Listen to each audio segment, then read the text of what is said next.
सुप्रभात बच्चों, आज हम आपके लिए लेकर आए हैं एक नया टॉपिक जिसका नाम है इलेक्ट्रॉनिक कॉन्फ़िगरेशन। इलेक्ट्रॉनिक कॉन्फ़िगरेशन होता क्या है और इसे जानने के लिए आपको किन बेसिक चीज़ों की जानकारी होनी चाहिए, पहले उन चीज़ों को जान लेते हैं। इलेक्ट्रॉनिक कॉन्फ़िगरेशन को समझने के लिए और जानने के लिए बेसिक चीज़ ये है कि आपको एलिमेंट्स के एटॉमिक नंबर याद होने चाहिए। किस एलिमेंट का एटॉमिक नंबर क्या है, इसकी जानकारी अगर आपको है तभी आप इलेक्ट्रॉनिक कॉन्फ़िगरेशन लिख सकते हैं। और दूसरी बात, एटॉमिक स्ट्रक्चर, ये भी जानना आपके लिए बहुत ज़रूरी है। एटॉमिक स्ट्रक्चर पहले हम ब्रीफली जान लेते हैं। एटॉम का स्ट्रक्चर में एक सेंट्रली लोकेटेड न्यूक्लियस होता है और न्यूक्लियस में प्रोटॉन और न्यूट्रॉन होते हैं। प्रोटॉन में पॉजिटिव चार्ज है और न्यूट्रॉन में कोई चार्ज नहीं है। और एटॉम का टोटल मास इसी न्यूक्लियस पर सेंट्रलाइज्ड होता है। यानी एटॉमिक मास जब हम बात करते हैं तो एक्चुअली उसके न्यूक्लियस के ही मास की बात होती है। कारण ये है कि इलेक्ट्रॉन का मास नहीं के बराबर होता है। यदि मास की बात की जाए तो 1836 इलेक्ट्रॉन्स का जो मास होता है वो एक प्रोटॉन के मास के बराबर होता है। यानी आप समझ सकते हैं कि इलेक्ट्रॉन प्रोटॉन की तुलना में कितना हल्का है, इसीलिए इलेक्ट्रॉन के मास को नहीं के बराबर माना जाता है। अब हमारा चूंकि मेन टॉपिक इलेक्ट्रॉनिक कॉन्फ़िगरेशन है तो इलेक्ट्रॉन्स कहाँ रहते हैं ये जानना जरूरी है। तो इलेक्ट्रॉन्स न्यूक्लियस के चारों ओर सर्कुलर पाथ्स में घूमते हैं। इन सर्कुलर पाथ्स को ऑर्बिट या सेल्स या एनर्जी लेवल कहा जाता है। ये सर्कुलर पाथ्स सभी एलिमेंट में समान संख्या में नहीं होते हैं। कहने का तात्पर्य ये है कि सभी एलिमेंट्स के एटॉम में एक समान संख्या में ऑर्बिट्स नहीं होते हैं। जैसे हाइड्रोजन है तो हाइड्रोजन के एटॉम में केवल एक ही सेल या ऑर्बिट होता है। हीलियम के एटॉम में भी एक ही सेल होते हैं। तो फ्रांसियम एक एलिमेंट है जिसके एटॉम्स में 7 सेल्स होते हैं। तो सभी एटॉम्स में सेल्स की संख्या एक समान नहीं होती है।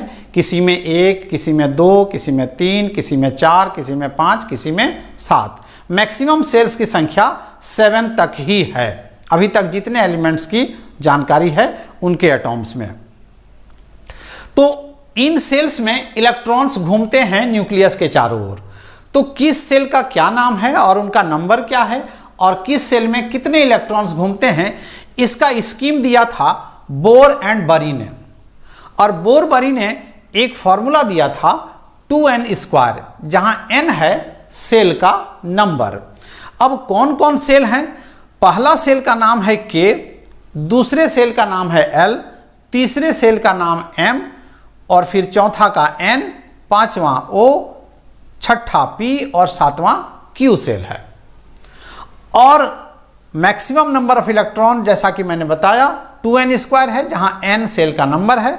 आइए देखते हैं किस सेल में कितने इलेक्ट्रॉन्स होते हैं।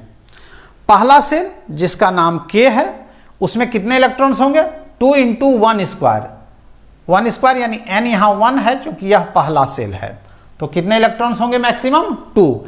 यानी पहला सेल में मैक्सिमम इलेक्ट्रॉन्स की संख्या कितनी होगी? 2 होगी। 2 से अधिक पहले सेल में कभी इलेक्ट्रॉन्स नहीं होंगे। दूसरे सेल में जिसका नाम L है कितने इलेक्ट्रॉन्स होंगे? 2 × 2² यानी 8। यानी सेकंड सेल में मैक्सिमम इलेक्ट्रॉन्स की संख्या 8 होगी। 8 से कम हो सकती है लेकिन 8 से ज़्यादा नहीं हो सकती है। उसी तरह से तीसरा सेल जिसका नाम M है उसमें मैक्सिमम इलेक्ट्रॉन कितना होगा? 2 × 3² = 18। यानी तीसरे सेल में अधिकतम 18 इलेक्ट्रॉन्स हो सकते हैं। और चौथे सेल में जिसका नाम N है मैक्सिमम 32 इलेक्ट्रॉन्स होंगे। लेकिन आपको कुछ रूल्स यहाँ पर ध्यान रखने होंगे आगे के सेल्स के लिए। अब आइए देखते हैं कि इलेक्ट्रॉनिक कॉन्फ़िगरेशन को जानने के लिए और क्या रूल्स हमें जानना जरूरी है। बहुत महत्वपूर्ण रूल ये है कि outermost shell can not accommodate more than 8 electrons whatever be the shell number. यानी एटॉम में कोई भी सेल नंबर हो, मैक्सिमम नंबर इलेक्ट्रॉन्स जो आउटर मोस्ट सेल में होंगे वो 8 से अधिक नहीं होंगे। आइए समझते हैं एग्जाम्पल से। मैक्सिमम जैसा कि मैंने बताया, एक एटॉम में मैक्सिमम 7 सेल्स हो सकते हैं।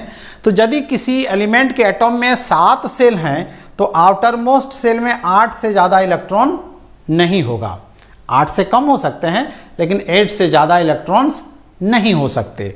जैसे कि ये 7th सेल है, 7th सेल अगर आउटर मोस्ट है तो उसमें मैक्सिमम 8 इलेक्ट्रॉन्स होंगे, और अगर 6th सेल यानी पी सेल आउटर मोस्ट है तो उसमें मैक्सिमम 8 इलेक्ट्रॉन्स होंगे।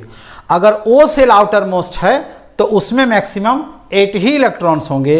अगर एन सेल आउटर मोस्ट है तो उसमें मैक्सिमम 8 इलेक्ट्रॉन होंगे, और एम सेल अगर आउटर मोस्ट है तो उसमें मैक्सिमम 8 इलेक्ट्रॉन्स होंगे। जबकि एम सेल की कैपेसिटी 18 इलेक्ट्रॉन्स की है, लेकिन अगर यह आउटर मोस्ट है तो मैक्सिमम 8 ही इलेक्ट्रॉन्स इसमें होंगे। एन सेल की मैक्सिमम एबिलिटी 32 इलेक्ट्रॉन्स रखने की है, लेकिन अगर ये आउटर मोस्ट है तो इसमें मैक्सिमम 8 इलेक्ट्रॉन्स ही होंगे। दूसरा रूल है कि second outermost shell can not accommodate more than 18 electrons, यानी दूसरा आउटर मोस्ट जो होगा, पेनल्टीमेट सेल जो होगा, उसमें 18 से ज़्यादा इलेक्ट्रॉन्स नहीं हो सकते।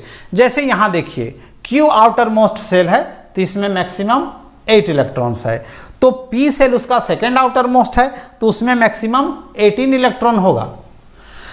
इस केस में देखते हैं पी सेल आउटर मोस्ट है तो इसमें मैक्सिमम 8 है, तो सेकेंड आउटर मोस्ट में कितना इलेक्ट्रॉन होगा? 18 इलेक्ट्रॉन होगा, इसमें 32 इलेक्ट्रॉन्स नहीं होंगे। यदि यह सेल यानी ओ सेल आउटर मोस्ट है तो उसके जो सेकेंड आउटर मोस्ट है उसमें 18 इलेक्ट्रॉन्स होंगे, 32 नहीं होंगे। और अगर एन सेल आउटर मोस्ट है तो एम सेल में तो मैक्सिमम 18 इलेक्ट्रॉन होगा ही, ये पहला रूल में हम लोग पढ़ चुके हैं। तो अगर एन सेल आउटर मोस्ट है तो एम सेल में मैक्सिमम 18 इलेक्ट्रॉन्स होंगे। अगर एम आउटर मोस्ट है तो एल सेल में 8 इलेक्ट्रॉन होंगे, क्योंकि इसकी एबिलिटी मैक्सिमम 8 इलेक्ट्रॉन्स की है। और अगर एल सेल आउटर मोस्ट है तो पहले सेल में मैक्सिमम 2 ही इलेक्ट्रॉन्स होंगे। तो इस तरह से हम लोग क्या देख रहे हैं कि आउटर मोस्ट सेल में मैक्सिमम 8 इलेक्ट्रॉन्स होंगे और सेकेंड आउटर मोस्ट में 18, लेकिन कहाँ तक? जहाँ तक वो एबिलिटी रखता है वहाँ तक। उससे कम की एबिलिटी जब रखते हैं तो वहाँ 18 नहीं होंगे। अब एग्जाम्पल के तौर पे एक बार और समझते हैं। जैसे हम इस एलिमेंट की बात कर रहे हैं, इसका आउटर मोस्ट सेल में 8 इलेक्ट्रॉन तो होगा, लेकिन सेकेंड आउटर मोस्ट तो एल सेल है और जिसकी मैक्सिमम एबिलिटी 8 इलेक्ट्रॉन की है। तो यहाँ हम ये नहीं कहेंगे कि सेकेंड आउटर मोस्ट है तो 18 इलेक्ट्रॉन दे दें। 18 इलेक्ट्रॉन यहाँ नहीं हो सकता, क्योंकि इसकी एबिलिटी 8 इलेक्ट्रॉन रखने की ही है, तो यहाँ 8 ही इलेक्ट्रॉन्स होंगे। एक और चीज़ कि थर्ड आउटर मोस्ट सेल में मैक्सिमम 32 इलेक्ट्रॉन्स होंगे। जैसे यहाँ के केस में आप देखिए कि यहाँ से थर्ड आउटर मोस्ट सेल ये है तो इसमें मैक्सिमम 32 इलेक्ट्रॉन्स है, लेकिन इस केस में देखते हैं कि थर्ड आउटर मोस्ट ये है तो इसमें मैक्सिमम 32 इलेक्ट्रॉन्स हैं। और इस केस में देखते हैं कि थर्ड आउटर मोस्ट सेल ये है, लेकिन इसकी एबिलिटी 18 इलेक्ट्रॉन रखने की है, तो यहाँ 18 ही होंगे। ये नहीं कि अब ये रूल पढ़ लिए कि थर्ड आउटर मोस्ट सेल में 32 इलेक्ट्रॉन्स होंगे तो यहाँ 32 नहीं होंगे, क्योंकि इसकी एबिलिटी 18 इलेक्ट्रॉन रखने की ही है। यानी थर्ड आउटर मोस्ट सेल का जो रूल है एन सेल के लिए है और ओ सेल के लिए है, और सेकेंड आउटर मोस्ट सेल का जो रूल है वो किसके लिए है? एन, ओ और पी सेल के लिए है, क्यू सेल के लिए नहीं है, क्योंकि क्यू सेल तो सेकंड आउटर मोस्ट कभी होगा ही नहीं, वो तो हमेशा आउटर मोस्ट ही रहेगा, तो उसमें मैक्सिमम 8 इलेक्ट्रॉन्स ही होंगे। तो इस तरह से हम लोगों ने यहाँ तक समझा है कि आउटर मोस्ट सेल में मैक्सिमम 8 इलेक्ट्रॉन होंगे, सेकेंड आउटर मोस्ट सेल में मैक्सिमम 18 इलेक्ट्रॉन्स होंगे, और थर्ड आउटर मोस्ट सेल में मैक्सिमम 32 इलेक्ट्रॉन्स होंगे। लेकिन किन सेल के लिए? आउटर मोस्ट सेल कोई भी हो उसमें 8 इलेक्ट्रॉन्स होगा, लेकिन आउटर मोस्ट सेल अगर पहला ही सेल है तो उसमें मैक्सिमम 2 इलेक्ट्रॉन्स होंगे, न कि 8 इलेक्ट्रॉन्स होंगे, क्योंकि पहला सेल यदि आउटर मोस्ट है तो उसकी एबिलिटी तो 2 ही इलेक्ट्रॉन रखने की है। उसी तरह से एल सेल यदि आउटर मोस्ट है तो उसमें तो मैक्सिमम 8 इलेक्ट्रॉन्स ही होंगे, और बाकी कोई भी आउटर मोस्ट सेल हो उसमें मैक्सिमम 8 इलेक्ट्रॉन्स होंगे। तो इस तरह से मैक्सिमम इलेक्ट्रॉन्स कितने होंगे इसका रूल्स हम लोगों ने अभी तक समझा है। एक और रूल है जिसे समझना बहुत जरूरी है। outermost cell cannot accommodate more than 2 electrons until the second outermost cell has less than 18 electrons. It is applicable for M, N, O and P cell. इसको समझने के लिए हमें कुछ एग्जाम्पल्स के आधार पे समझना होगा। आइए कुछ एग्जाम्पल्स देखते हैं। पोटेशियम का इलेक्ट्रॉनिक कन्फिग्रेशन लिखते हैं। पोटेशियम का एटॉमिक नंबर 19 है, तो इलेक्ट्रॉनिक कन्फिग्रेशन क्या होगा, जैसा कि रूल्स हम लोग पढ़ चुके हैं। फर्स्ट सेल में मैक्सिमम 2 इलेक्ट्रॉन्स और सेकेंड सेल में मैक्सिमम 8 इलेक्ट्रॉन्स। अब इलेक्ट्रॉन्स इसके पास कितने हैं? एटॉमिक नंबर 19 है, मतलब 19 इलेक्ट्रॉन्स हैं इसके पास। एक्चुअली एटॉमिक नंबर का मतलब तो आप जानते हैं, number of protons present in the nucleus of atom, लेकिन number of protons equal to number of electrons, ये भी आप जानते हैं कि एक एटॉम में जितने प्रोटॉन्स होते हैं उतने इलेक्ट्रॉन्स भी होते हैं। तो एटॉमिक नंबर 19 है, मतलब इसमें प्रोटॉन भी 19 है और इलेक्ट्रॉन भी 19 है। हम यहाँ इलेक्ट्रॉनिक कन्फिग्रेशन लिख रहे हैं, तो हम इलेक्ट्रॉन की चर्चा करेंगे। तो हम पहला सेल में 2 इलेक्ट्रॉन लिख दिए रूल के अनुसार, दूसरे सेल में 8 इलेक्ट्रॉन लिख दिए रूल के अनुसार। अब तीसरे सेल में मैक्सिमम इलेक्ट्रॉन कितना होता है? 18, लेकिन तीसरा सेल यहाँ आउटर मोस्ट होने जा रहा है, तो अगर आउटर मोस्ट हो जाएगा तो मैक्सिमम 8 होगा, 8 से तो ज़्यादा होंगे नहीं। इसके पास इलेक्ट्रॉन कितना है? 9, तो क्या हम यहाँ 9 इलेक्ट्रॉन लिख देंगे? नहीं, 9 इलेक्ट्रॉन लिख देने से यह आउटर मोस्ट हो जाएगा, तो 9 लिखेंगे नहीं। यहाँ इलेक्ट्रॉन कितने होंगे? 8 होंगे, और जो इलेक्ट्रॉन 1 बच गया वह नेक्स्ट सेल में चला जाएगा। यानी इसके आउटर मोस्ट सेल में कितने इलेक्ट्रॉन हो गए? 1 इलेक्ट्रॉन हो गए। उसी तरह कैल्शियम का देखते हैं। इसका एटॉमिक नंबर 20 है, तो पहला सेल में 2 इलेक्ट्रॉन, दूसरे सेल में 8 इलेक्ट्रॉन, बचा कितना? 10 इलेक्ट्रॉन। चूंकि 20 इलेक्ट्रॉन है तो बचा है 10 इलेक्ट्रॉन। 10 इलेक्ट्रॉन हम लिख चुके हैं, तो 10 यहां नहीं लिख सकते क्योंकि 10 लिखने से आउटर मोस्ट हो जाएगा। तो यहां कितना लिखेंगे? मैक्सिमम 8, और जो 2 इलेक्ट्रॉन बचा वो नेक्स्ट सेल में इसका चला जाएगा। अब इस रूल को समझने के लिए यहां पर आइए देखते हैं स्कैंडियम का इलेक्ट्रॉनिक कन्फिग्रेशन। इसका एटॉमिक नंबर 21 है, तो एटॉमिक नंबर 21 है, पहला सेल में तो 2 ही इलेक्ट्रॉन होगा रूल के अनुसार, दूसरे सेल में मैक्सिमम 8 इलेक्ट्रॉन होंगे। अब आता है तीसरे सेल में, तीसरे सेल में और चौथे सेल में कितने इलेक्ट्रॉन्स होंगे? तो यहाँ बचा हुआ कितना इलेक्ट्रॉन्स है?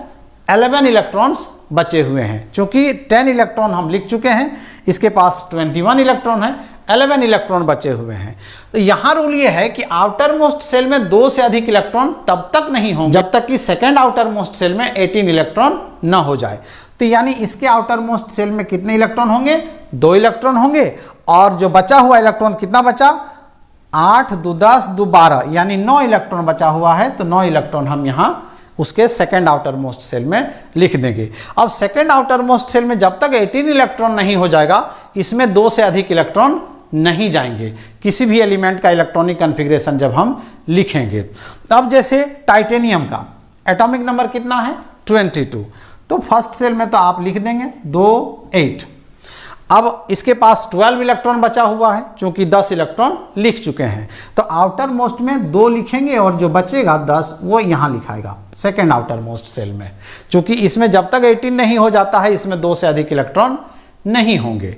एक और देखते हैं वैनेडियम का, 23 एटॉमिक नंबर है, तो पहला सेल में 2 इलेक्ट्रॉन, दूसरे में 8 इलेक्ट्रॉन और लास्ट चौथे में 2 इलेक्ट्रॉन, और उससे पहले कितना होगा? 8 2 10 2 12 इलेक्ट्रॉन लिख चुके हैं। बचा हुआ कितना इसके पास है?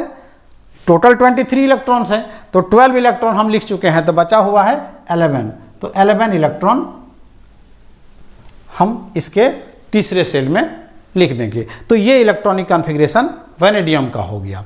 अब ये तो चूंकि कंटिन्यू हम लिख रहे हैं इसलिए आसानी से पता चल रहा है। आपको तो कंटिन्यू लिखने देगा नहीं एग्जाम में, आपको पूछेगा कि आप आयरन का इलेक्ट्रॉनिक कॉन्फ़िगरेशन लिखिए, आप जिंक का इलेक्ट्रॉनिक कॉन्फ़िगरेशन लिखिए, किसी एलिमेंट का दे दिया तो आपको उसका एटॉमिक नंबर मालूम होना चाहिए। एग्जाम्पल के तौर पर हम आयरन का इलेक्ट्रॉनिक कॉन्फ़िगरेशन लिखते हैं। आयरन का एटॉमिक नंबर कितना है? 26। अब 26 है तो इलेक्ट्रॉनिक कॉन्फ़िगरेशन कैसे लिखेंगे? फर्स्ट सेल में 2, सेकेंड में 8, बचा कितना? 10 इलेक्ट्रॉन लिखे हैं। अब बचा हुआ कितना? 16 बचा हुआ है, 18 तो है नहीं, 16 बचा हुआ है, तो यानी इसका लास्ट सेल जो होगा उसमें 2 इलेक्ट्रॉन होंगे और बचा कितना 14 इलेक्ट्रॉन यानी 14 इलेक्ट्रॉन उसके सेकेंड आउटर मोस्ट सेल में हम लिख देंगे। इसी तरह से अगर जिंक का इलेक्ट्रॉनिक कॉन्फ़िगरेशन लिखने दिया जाए तो इसका एटॉमिक नंबर है 30, तो जिंक का कैसे लिखेंगे 2 8 बचा कितना 20 इलेक्ट्रॉन्स। अब 20 इलेक्ट्रॉन्स बचा हुआ है तो इसका मतलब यह है कि लास्ट में 2 इलेक्ट्रॉन लिखेंगे और उससे पहले 18 हो जाएगा, यानी लास्ट में 2 इलेक्ट्रॉन और इससे पहले 18। तो इस तरह से आज हम लोगों ने कुछ एलिमेंट्स का इलेक्ट्रॉनिक कॉन्फ़िगरेशन लिखने सीखा। अगले क्लास में हम आपको एक ट्रिक बताएंगे जिस आधार पर किसी भी एलिमेंट का इलेक्ट्रॉनिक कॉन्फ़िगरेशन लिखने में आपको कोई परेशानी नहीं होगी। उम्मीद है आज जितने भी रूल्स बताए गए वो आपको अच्छी तरह से समझ में आ गए होंगे। तब तक के लिए बहुत बहुत धन्यवाद।